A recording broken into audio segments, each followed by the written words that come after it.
continuing our conversation with Mr. Hal Dodrell. He is sharing with us from his experience and understanding of working on and chairing independent school boards within SAIS.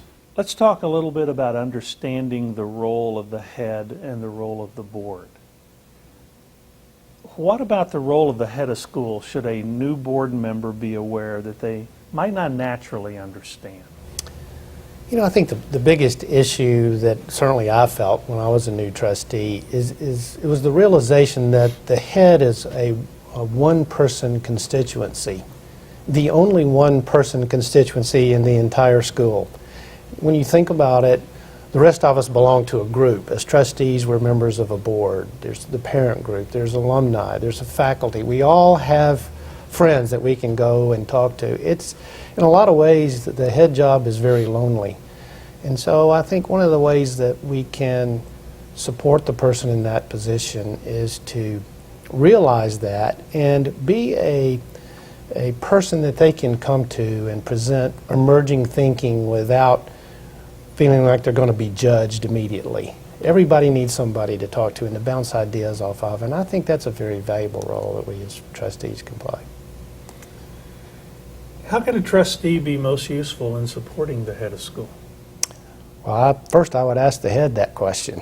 I think they'll all give you an answer. They don't need us to teach, they don't need us to coach. In fact, we'd all probably be very poor at that. But I suspect there are real reasons why they asked us to join the board in the first place. And so I'm serious, I would ask the head that question.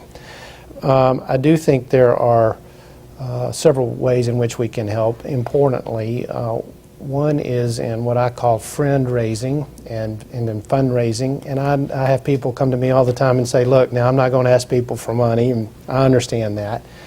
But you can help raise friends for the school. You can bring neighbors and friends to ball games, particularly if their kids are of the age where they might be prospective students for the school.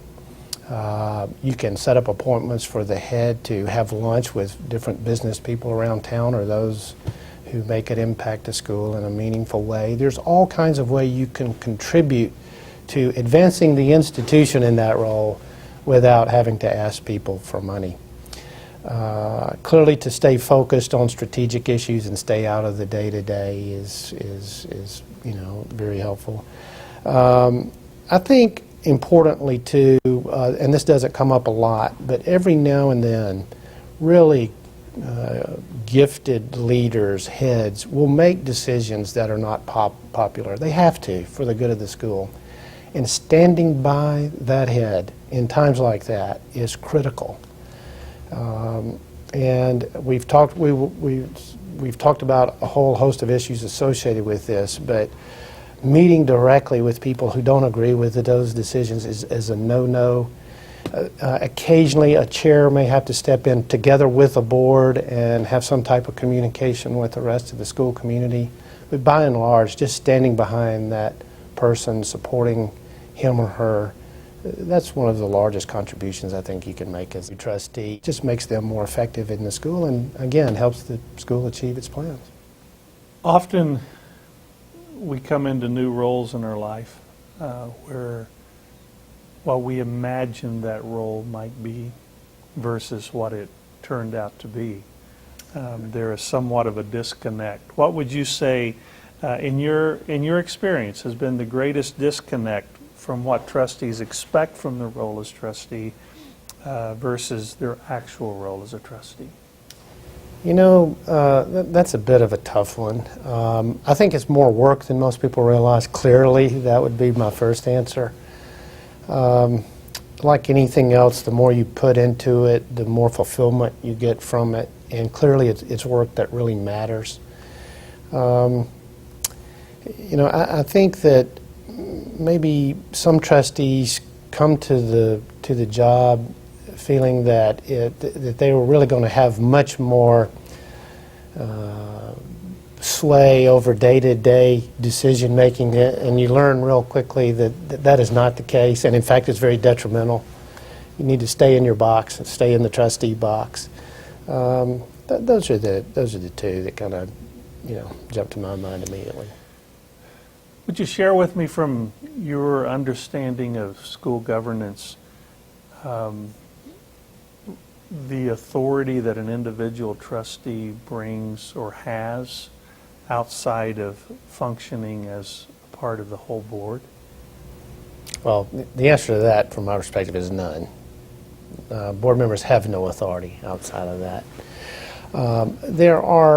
There are temptations that trustees face, though, that might give people the impression otherwise. And I want to talk about one in particular. You know, some of the toughest cases around schools always deal with disciplinary issues. And let's kind of put the shoe on the other foot here for just a second. Let's think about a situation where a teacher has disciplined a student. The parents have complained, and they most always do, and they call the headmaster. If the head's response is to say, okay, why don't I sit down with you and let's talk about it, rather than have you discussed this with the teacher, or why don't we go sit down with the teacher and talk about it, if instead they agree to meet directly, several really bad things begin to happen. First of all, you have relieved that teacher of their responsibility for discipline in their classroom. It's now on your shoulders. Secondly, these parents probably have begun to feel that if you're the Court of Appeals, that's all that matters, and if the policy can be changed, that you will do it.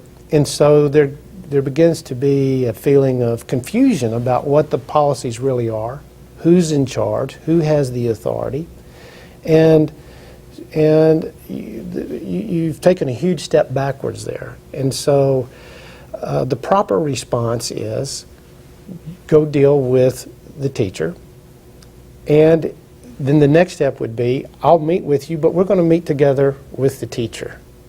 So the same thing happens now. Shift gears a minute, and a parent has come to you about an issue about the head or about a faculty member or the same set of circumstances. If you agree to talk to them, you have eroded authority. And remember, we talked about at the beginning, that's a key part of governance. You have eroded that authority. You've circumvented it. Morale will drop. You will become less effective as a school. People will wonder who's in charge, what policies mean something, which ones don't. There will be a real sense of institutional drift, and that is a particularly dangerous thing in my view. So the answer to that is none, none, and none. No authority outside the board. The individual trustee has no authority outside the board as a whole. Absolutely. And there is a situation with trustees, as there often is in schools with faculty and others that have children in the school, where they're really wearing two different hats. And that is a little bit of a juggling act sometimes. I know for faculty that have children in the school, they have to know when they can wear their faculty hat and when they can wear their parent hat. The same thing with trustees. It occurs to me is very important to understand what hat that is being worn, and what, again, talking about authority, what authority they have when they're wearing the hat of the trustee. I'm really glad you brought that up, because I will say that some of my most difficult moments as a board chair is having discussions with a trustee that I felt like was not making a clear delineation between their board hat and their parent hat, and knowing when are the appropriate times to wear those. A lot of trustees in independent schools are parents, and I think that's a good thing. But they do have to be on guard, because parents tend to be interested in, or more interested in, issues in which their children are interested, whether that be sports or the math program or whatever. They tend to obviously have connections with every constituency in the school, and the temptation to talk about things is easier, much greater. And being able to walk into that boardroom and take that parent hat off and put on that board hat, and today we're just going to be thinking as trustees about all children in this school, about the mission of this school, what is best for our kids, what is best for the school, can be very difficult. So I think effective board chairs watch for that and have appropriate discussions with those who may not be treating that properly.